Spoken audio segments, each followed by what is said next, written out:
Good afternoon students. आज हम देखेंगे a set A is countable infinite or denumerable if and only if its element can be put in the form of infinite sequence of distinct element.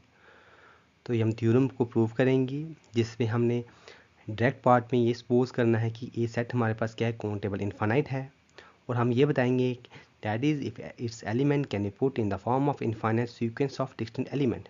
यानी अगर कोई set ए हमारे पास countable infinite होगा उस समय हम उसके एलिमेंट को कैन बी पुट लिख सकते हैं इन the form of infinite sequence of distinct elements की फॉर्म में हम उन्हें लिख सकते हैं। उसके बाद हमने कन्वर्सली बताना है कि कोई भी अगर सेट ए है, अगर हमने उसके एलिमेंट्स को इन the form of can be put in the form of infinite sequence of distinct element की फॉर्म में अगर हम उसे लिख पाएँ तो वो सेट क्या हो जाएगा, हमारे पास काउंटेबल इनफाइनाइट सेट हो जाएगा। तो सबसे पहले हम इसका डायरेक्ट पार्ट करेंगे। हम सपोज करेंगे let A be a countable infinite set. तो हमने क्या सपोज किया, लेट ए क्या है, हमारे पास काउंटेबल इनफाइनाइट सेट है। देन बाय डेफिनेशन अगर a set countable infinite set है then by definition A is equivalent to set of natural number.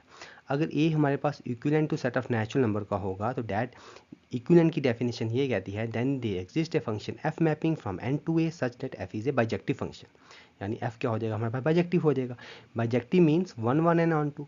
तो that is f of n1 is equal to f of n2, that implies n1 is equal to n2, and for all n belongs to n they exist in an belongs to a such that f of n is equal to an। तो ये हमारे पास definition क्या हो जाएगी, हमारे पास function की definition क्या होगी, फंक्शन की डेफिनेशन क्या हो जाएगी हमारे पास फंक्शन की, ये हमारे पास हो जाएगी definition of function. Definition of function क्या है, for all n belongs to n, यानी कोई भी अगर हम डोमेन में एक एलिमेंट लेंगे for all n belongs to n there exist in a n belongs to A, को डोमेन में एलिमेंट मिलेगा such that f of n is equal to a n जाएगा।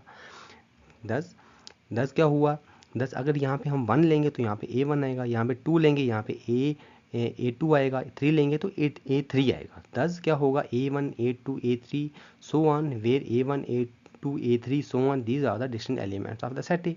10 क्या हुआ, अगर a हमारे पास काउंटेबल इनफाइनाइट सेट है उस समय हमने 10 a can be written as in the form of infinite sequence of distinct elements की फॉर्म में हम उन्हें लिख सकते हैं।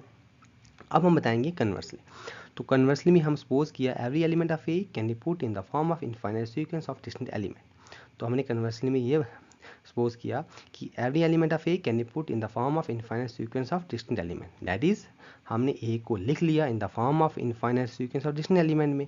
That is A can be written as a1 a2 a3 so on where a1 a2 a3 these are all the distinct element of the set A, and we have to prove that कि A क्या है, countable infinite set है।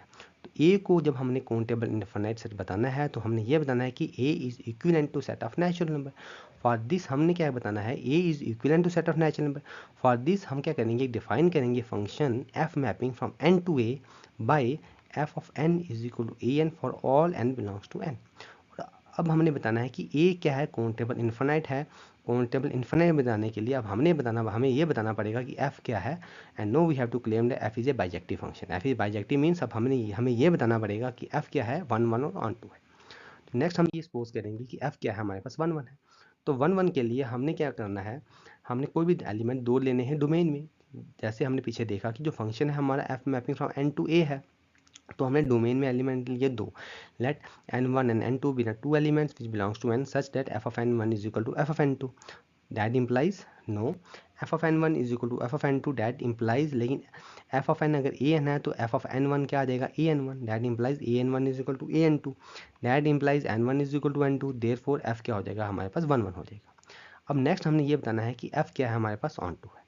तो on 2 के लिए हम क्या करेंगे, को डोमेन में एक एलिमेंट लेंगे। Let y belongs to a be the any element.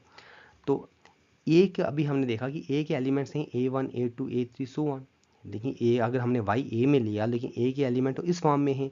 दस देयरफॉर क्या हो गया, दे एग्जिस्ट, हमें इस टाइम में a n belongs to A such that y is equal to a n होगा। इसका मतलब क्या हो गया, जो y था हमारा a में उसकी उस वो किस टाइप का होगा, y हमारा ए एन की फॉर्म में होगा। दस यहाँ पे हमें क्या देखा, यहाँ पे हमें ये n मिल गया, स्मॉल n हमें मिल गया।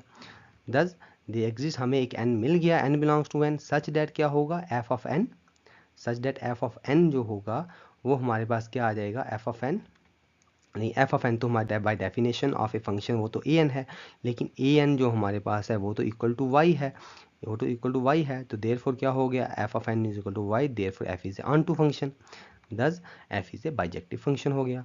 अगर एफ बाइजेक्टिव फंक्शन है देयरफॉर क्या होगा, A is equivalent to set of natural number, if A is equivalent to set of natural number therefore A is a countable infinite set.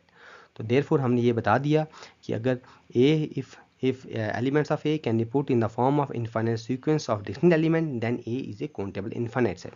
तो countable infinite set बताने के लिए हमने ये बता दिया कि F क्या है, equivalent to set of natural number, hence proved। Thank you.